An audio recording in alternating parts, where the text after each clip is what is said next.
There are inconsistencies in advice and especially what recruiters are looking for. Some recruiters say one thing, other recruiters say another thing. You feel like you're going crazy because you're hearing a bunch of different advice.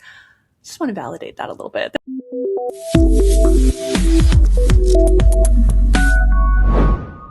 Welcome to Answer the Call, where we help Christians discern what they feel called to do and land jobs that are aligned with it. I am particularly excited to introduce this new series to you where we break down why you might be getting rejected at every single stage, whether it is the initial application, the first interview, the second through whatever, fifth or sixth interviews with hiring managers, as well as why you might be getting rejected after presentations or skill tests, as well as rounds with peers. So we really want to be helpful to you to show the difference between each of these stakeholders are looking for, beginning with recruiters in the application stage. So these, of course, aren't going to be the people that will be your boss. These are the people that are helping your eventual boss find candidates to interview more seriously in the second round.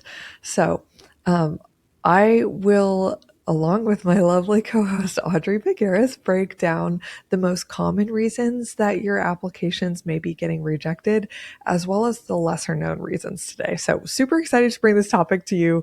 Hope it's very helpful and illuminating. And let's get you more jobs. Audrey, how are you today? I'm good. I'm excited to talk about this because people are going through it. Kelsey, people are really going through it. You and I have both been spending more time on LinkedIn, right?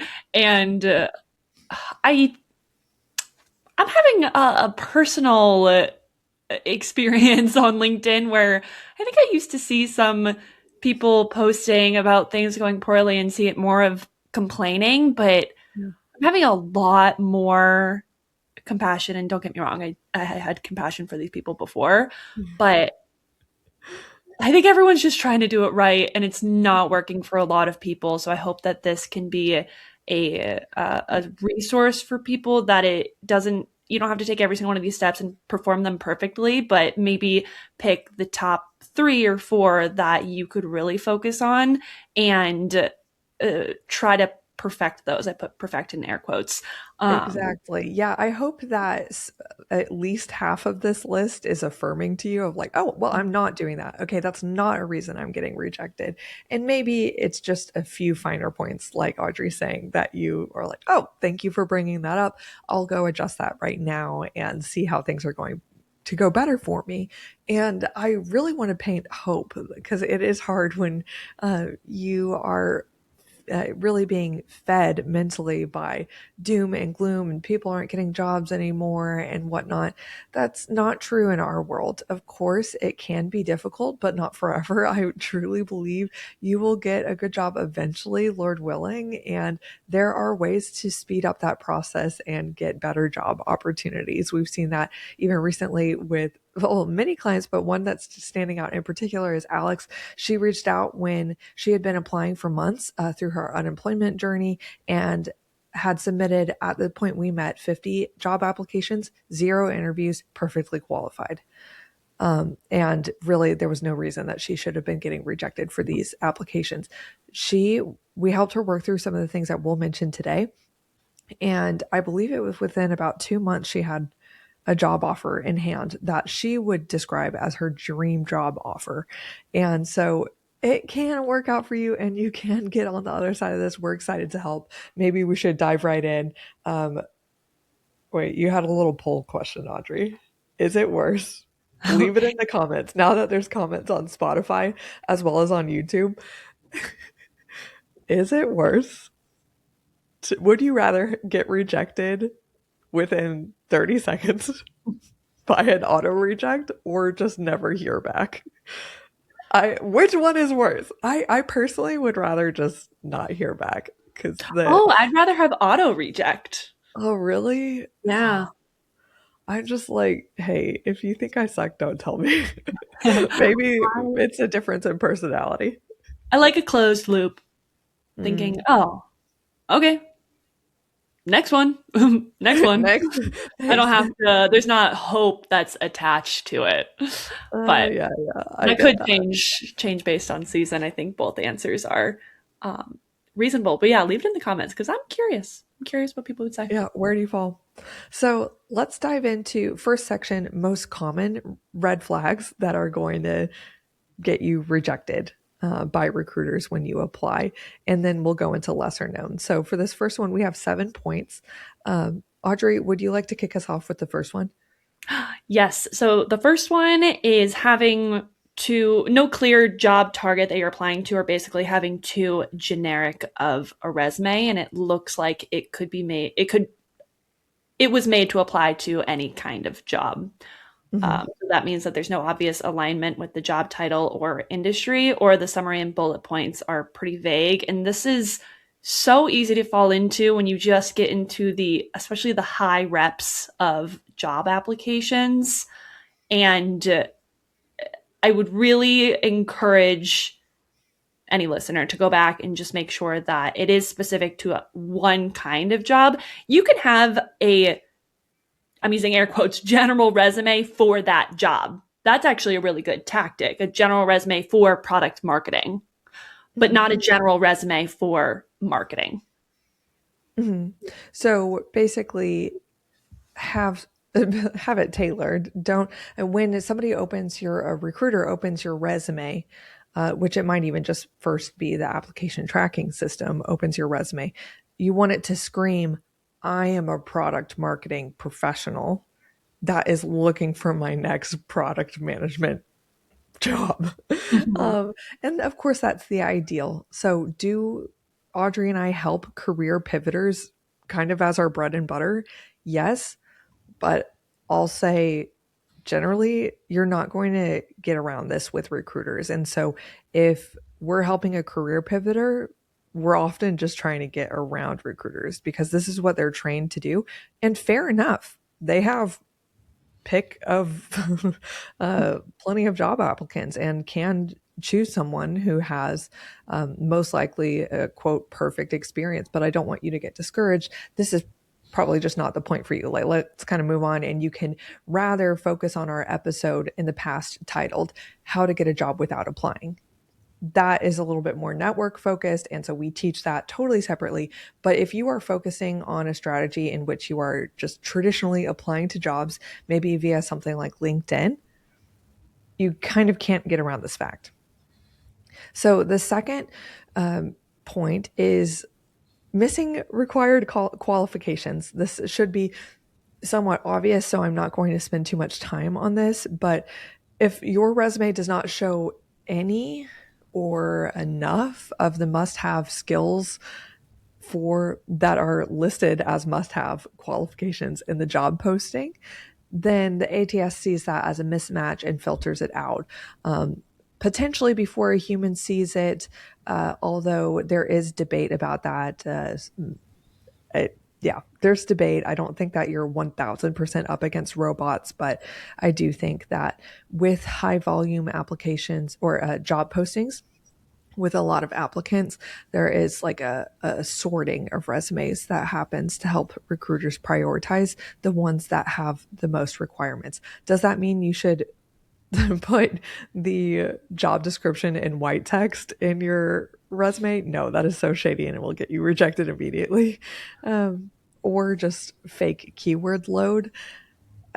There's ways to do that, but why don't you listen to some of our episodes on how to create the perfect resume? But the third point is unexplained employment gaps. Do you want to talk about this one, Audrey?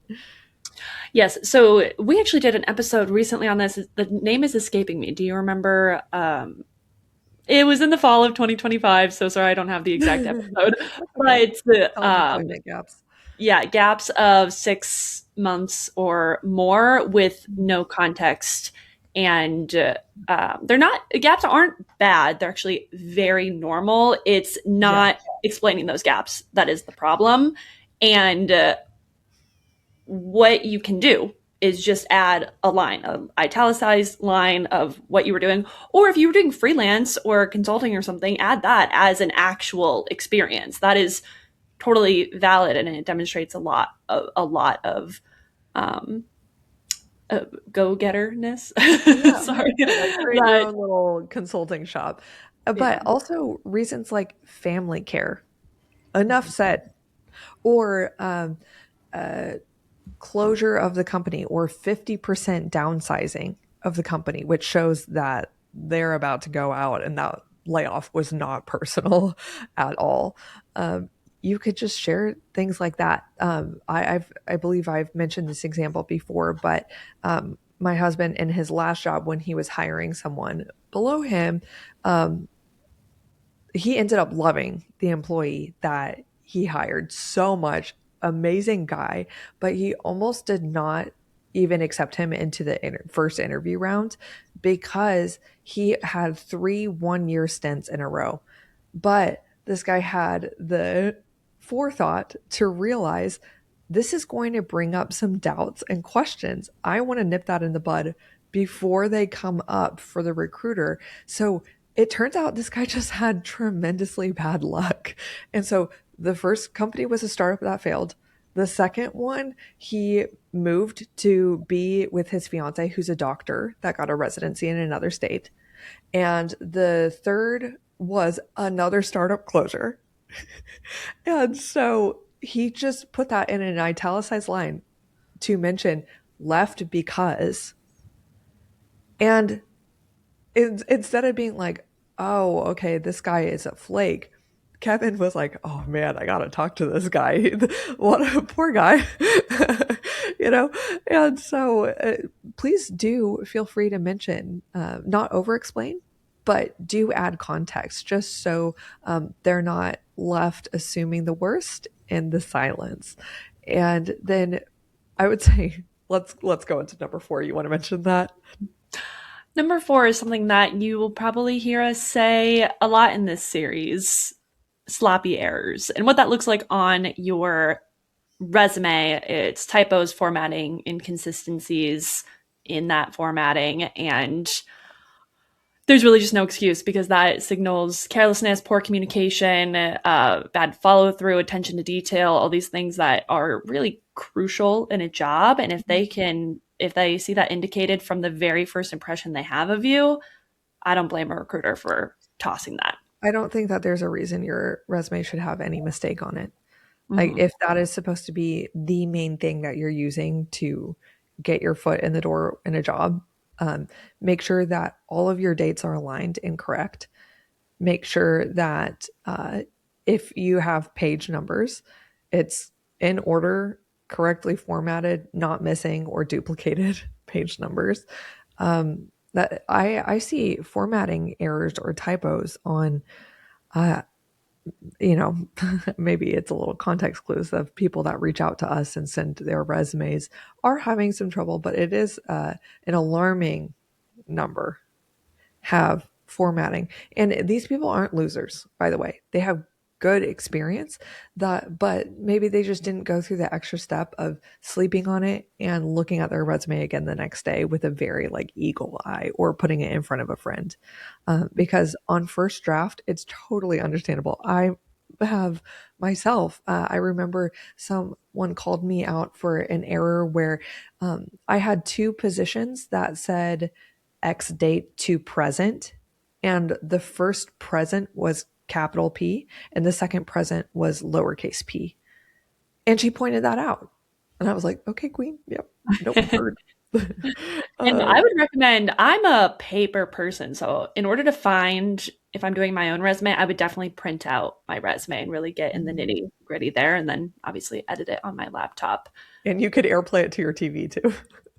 That's my dream. Anything that I can airplay to my TV, I Yeah. like that.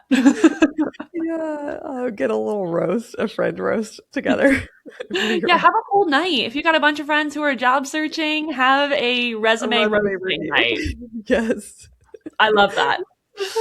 Yeah, and make sure that everybody just feels comfortable beforehand. Like, we have all had, Mm. well, big Put on the feelings and immunity resumes, but necklace. we could do this. You put on the Exactly. immunity necklace, you get to say whatever you want.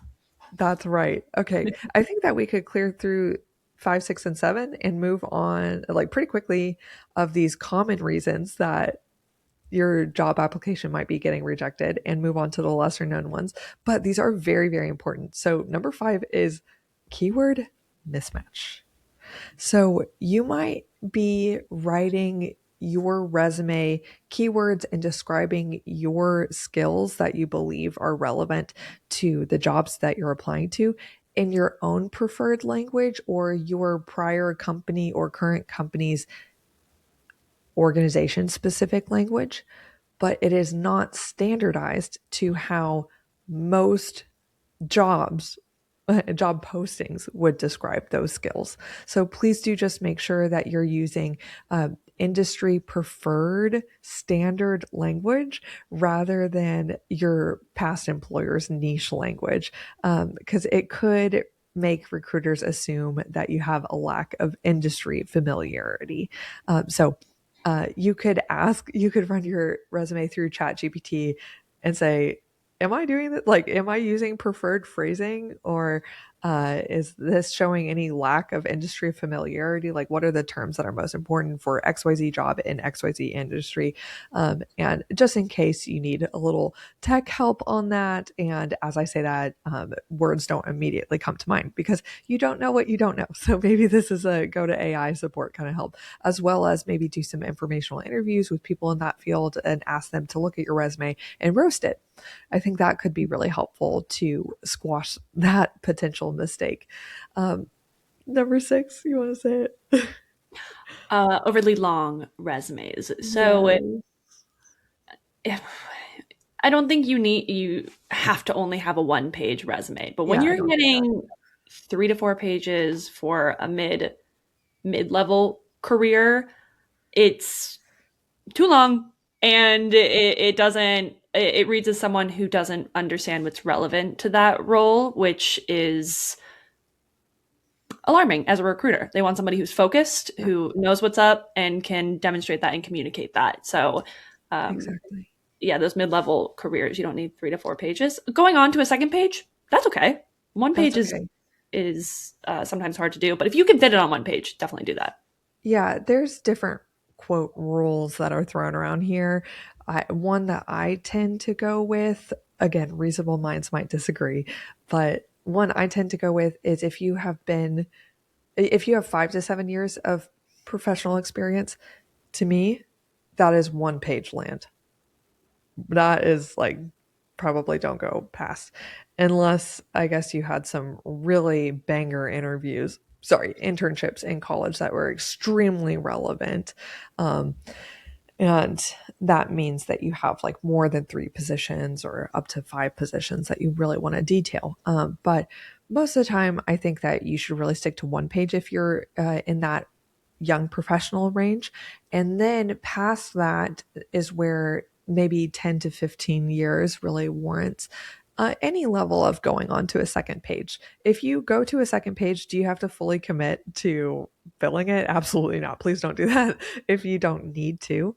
And then I have seen some clients that we've served that have been in their careers for 25 years that a third page has been important for them to include.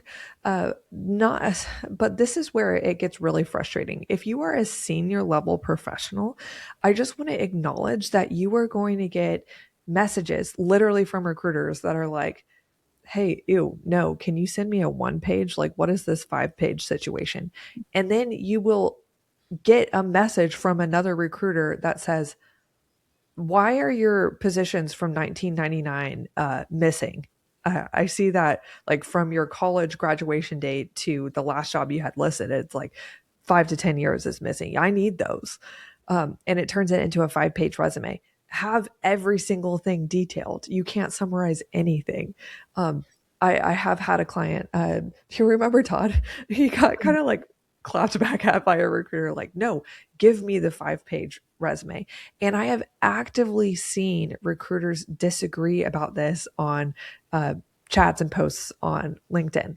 So I do want to acknowledge that I'm sorry if you're a senior level professional, probably with more than 20 years experience, you may be whipped around by some different advice.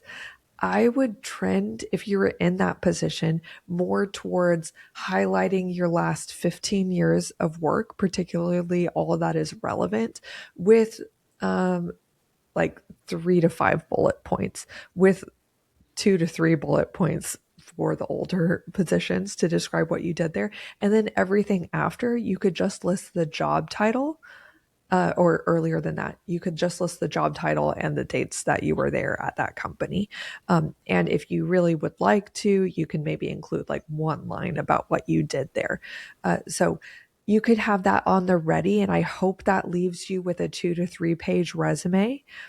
And if appropriate, and if you ever get reached out to or spoken to by a recruiter that wants your whole 5 page resume, you could draft that for them and keep it in your files, but know that you're most commonly not going to have recruiters prefer that you use that one. What do you think, Audrey?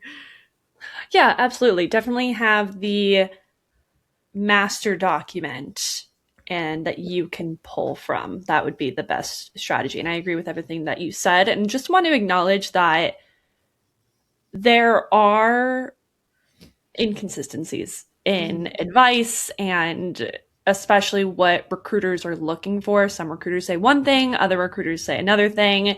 And there are trends of what remains consistent, or I guess that's a little contradictory. There are Mhm. trends, and we do our best to follow those trends. But if you feel like you're going crazy because you're hearing a bunch of different advice, just want to validate that a little bit. There's a lot of different advice Yeah. out there. So this is the advice that we have for this job market at this point in time.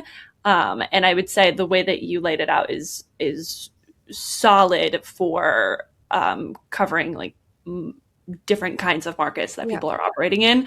But just a quick validation of there's a lot of different voices coming from a lot of different angles. What we need to do is find the best consistent advice that you can reasonably apply and leave room for variation. Yeah, yeah. So don't beat yourself up too much if you get a stray recruiter opinion, but most of the time you could fit into that early, mid, and senior level professional resume length guidelines that I shared earlier. Okay, last one. For the most common reasons you are getting rejected. This is short and sweet, you guys. Canva resumes. Just Throw them don't do out. it. Throw them Throw out. them out. And I have done this in the past, but I will say it again. I apologize that I formally held this advice like, I don't know, 5 years ago, 4 years ago. Um, Things have changed and they're now 1000% not acceptable under any circumstance that I could think of. So there we go. Put the energy that you want to put into a creative Canva, beautiful resume. Put that into LinkedIn and hear me out. Don't make your LinkedIn make it very clear and direct and relevant, but add a nice banner photo, make a post about something, direct creative energy there. That will actually serve you very well. Canva resume leaves you out in the dust. Yeah. And of course, the people in finance are like, duh. But actually, it's We not see duh a for a lot lot of of them. people. We see a Yeah, lot of them. not duh. And I would say, like, one of the clients I was mentioning earlier that had the huge turnaround, she actually did come to me with a Canva resume. And I was like, oh, okay, I know why you have been getting rejected. And it had a picture in it. Don't Yeah. include your picture. Good Lord. Please don't do that. Um, and what was I going to say? If you are in a creative position and you're like, what? No, like I need to show my stuff, like my visual creativity. Leave that for your portfolio and your professional website, which can be the same thing. Not for your resume. You need a standard single column, not double column, uh, ATS friendly resume template. My friend Sam Strawn um, on LinkedIn has a great one. It's called his like 6 figure resume template. Works like a charm. It really does. Don't get too crazy with it. So after that, I think we could go into the lesser known red flags and just leave y'all with some encouragement that these are not if you have given into any of these mistakes, they are not permanent flaws. You're not dumb. We've all accidentally done these at one point or another, including me. And they, again, aren't permanent flaws. We could fix this like right away. You could probably do it today or this weekend and get your resume and your LinkedIn more spiffed up and ready for your next position. And by the way, if the problem is you're just not sure of what jobs to apply to, and you feel like the problem is you're not targeting the right positions, I would say that's actually the problem the majority of the time. And all of these resume issues and LinkedIn issues cascade from that prerequisite not being met. Well, that is our specialty and what we could help you with. So you could reach out and have a free call with me at thecalledcareer.com, and we would love to consider working with you for 2026. Our current plan is to cap only 5 to 7 new clients a month. So if you would like one of those spots, so that we can help you very, very much in detail, get a career plan and identify the best role for you. And then we'll write your resume for you and also optimize your LinkedIn profile for you, help you apply to jobs, give you unlimited interview prep, show you how to get around recruiters if you're one of those career pivoters that we have so much experience helping with. And it does require a lot more creativity that we could carry you through, and also help you negotiate your salary in the end and be a happy camper. Then reach out at thecollegecareer.com. However, if you want to keep on just consuming our free advice, then that is what we create this for. So I want to keep on with the second half of this episode and go into the lesser known red flags that might be the reason that your applications are getting rejected. Audrey, would you like to start this off? Yes. So the first one is when the job titles don't match the target role. And explain that a little bit, because this is another core theme that you'll probably hear us say over and over again, is connecting the dots for the recruiter, for the hiring manager, for senior leadership, connecting the dots for people. And we see this a lot because companies love to give unique names to the roles that people have in their company. And you should honor the role title that you had, but add maybe in parentheses or a divider line and add it after that, the role title, what it's commonly known as in the industry, or uh, the target role that you're going for. If the duties all align, that's important here. If the Yeah. And responsibilities are the same, and that's what I mean when I say you're connecting the dots for them. You're not forcing them to read through all of the bullet points, which they're going to do. You're making that connection for them, like, hey, this role actually is the role that I'm applying to. Is I've done it before. It was just called something different. yeah, and I'm not expecting everyone to be in the position to do this, but if you can do it truthfully and after working through wordsmithing all of your responsibilities and bullet points under each of your positions, you're like, wow, I got these responsibilities to match really well with this new job title that I'm applying to. Yet the bolded titles and your section headings essentially do not immediately in the recruiter's mind qualify you for, like, oh, this person is match. Like, for instance, you might be have want to be a product manager, but your resume says marketing analyst, and so it doesn't look like you have product management experience, but you're like, no, I did. I do. I really was kind of operating as a product manager. They just called me a marketing analyst. Then I would do marketing analyst, parentheses, or straight slash, or whatever you want, product equivalent, colon, product manager.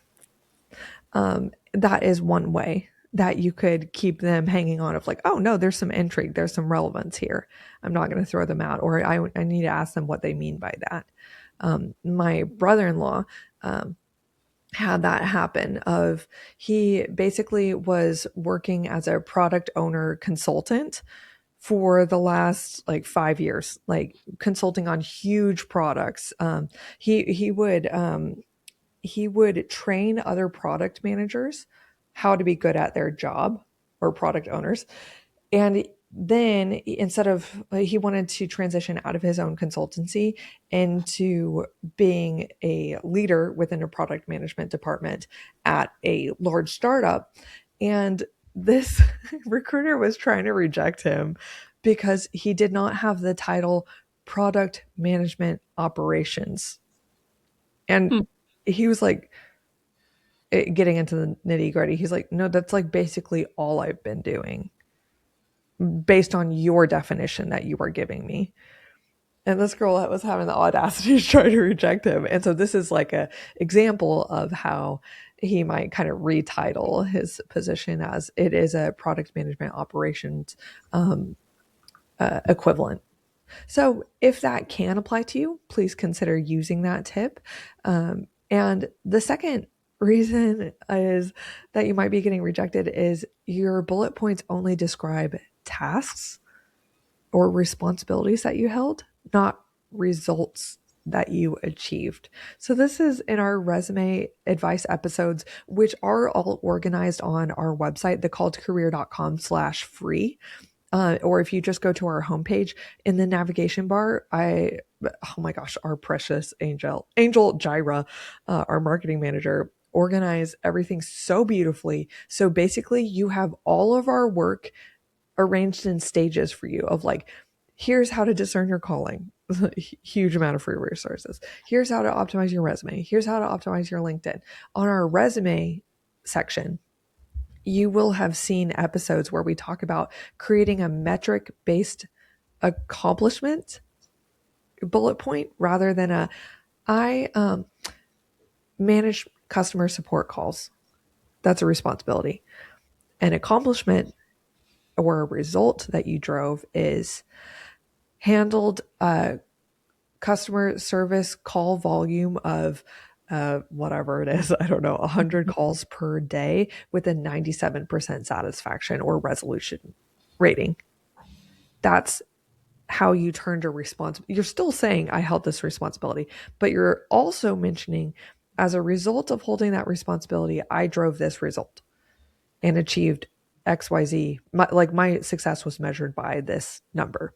So that is something that I think recruiters are also looking for. And I do too. Like when I'm looking at somebody's resume, I'm like, do they quantify anything?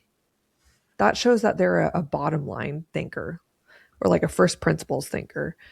If they don't, I'm like, oh, entry level professional, hasn't managed much, hasn't realized that they actually need to like earn more for their company or save more for their company than their salary, like on a fundamental level to keep their job. Audrey, do you want to go into the third one? Third one, super easy. If you don't have major red flag, if you don't have a LinkedIn profile or it's super outdated, or maybe you have multiple out there, which we learned last week is a lot easier to do than you might think. Have one profile, keep it up to date. You absolutely need to be on LinkedIn for white collar roles. There's no negotiation there. You have to be on it. And I don't know. Also, having misalignment between your resume and your LinkedIn is a red flag. You can have more on your LinkedIn. Totally fine. Have more. That's great. But I don't know there's much else to say about that. You need to Yeah, be on LinkedIn. I totally agree. Yeah, I was just talking with a gal who was applying to be a client, who I looked at her LinkedIn and it left me with a ton of questions. Like information was overtly incorrect and didn't make sense.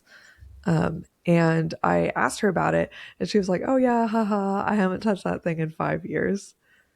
And I was like, "No, haha, I want you to get a job. This might be why you don't have a job because it when recruiters are cross-referencing your resume with your LinkedIn, it doesn't make any sense, and you have like basic like fact errors on here. So no haha, get your LinkedIn together because we Absolutely. want you to have a good job and I Yeah. am cheering for you. So number 4 is too much career hopping without a narrative. Of course, this could kind of align with what we said earlier of unexplained career gaps. But here, I do also want to say it's not just about career gaps. It's about career hopping. So you might want to explain why, if you've made a pivot and you kind of have like chapter one of your career with a few jobs and like for me consulting, and then second stage of your career is career coaching, um, then that's fine. But if you went from I I was an artist and then I had a job at a church for like 6 months, and then I tried financial advising for a little while, and then I went into I'm applying to be your operations manager, dog. Yeah, that's pretty hard to overcome. You have a credibility problem after that point. And I do think it is important to accept thoughtful pivots, but not do more than thoughtful pivots, like bouncing around all too much, because it is important to develop a narrative, a skill of like what you're strong at. In case like you're a writer and it only adds to the plot that you were working at a Benihana and then at a summer camp and whatever, like I, you know, but at that point you would have to choose a career that has your job hopping as a strength. And that's not most jobs. Yeah. So please be very mindful. So moving every 9 to 12 months into a new position with no framing of like the reason why, as well as not just the reason why you change jobs so quickly, but why you change jobs into a new career. I think that those are all things that you might explore explaining, if you have a little bit of a random resume. I was talking to somebody recently also that had this problem, and unfortunately, the reality is that if you have just job hopped all over the place and really not committed to anything over the last 10 years of your career, don't have much to show for it, um, I would not expect to get like a dream job or have your pick of exactly what you want at the pay you want, with the boss you want and the location you want, like all the dream things. Like you have lost some credibility at that point, and it's important to choose an okay job with the aspiration of like almost fixing your career credit score. And I'm going to do better later. Like I'm going to be able to get a better job the next time and the next time, as I increase my focus, credibility, accomplishments, and narrative. So just something to keep in mind. Which I hope that, like, your mentors, parents, college has kind of prepared you for that. I kind of got the sense that some people have just been failed by not receiving mentorship or the heads up that it matters to not hop around too much. Um, which, hopefully we could be people that tell the truth and help you out in that regard.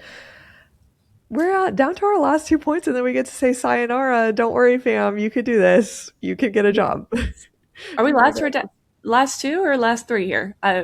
With number five, I just want to make sure you didn't cover that and I missed You're so right. You're so it. right. Okay. Why don't you take over number 5?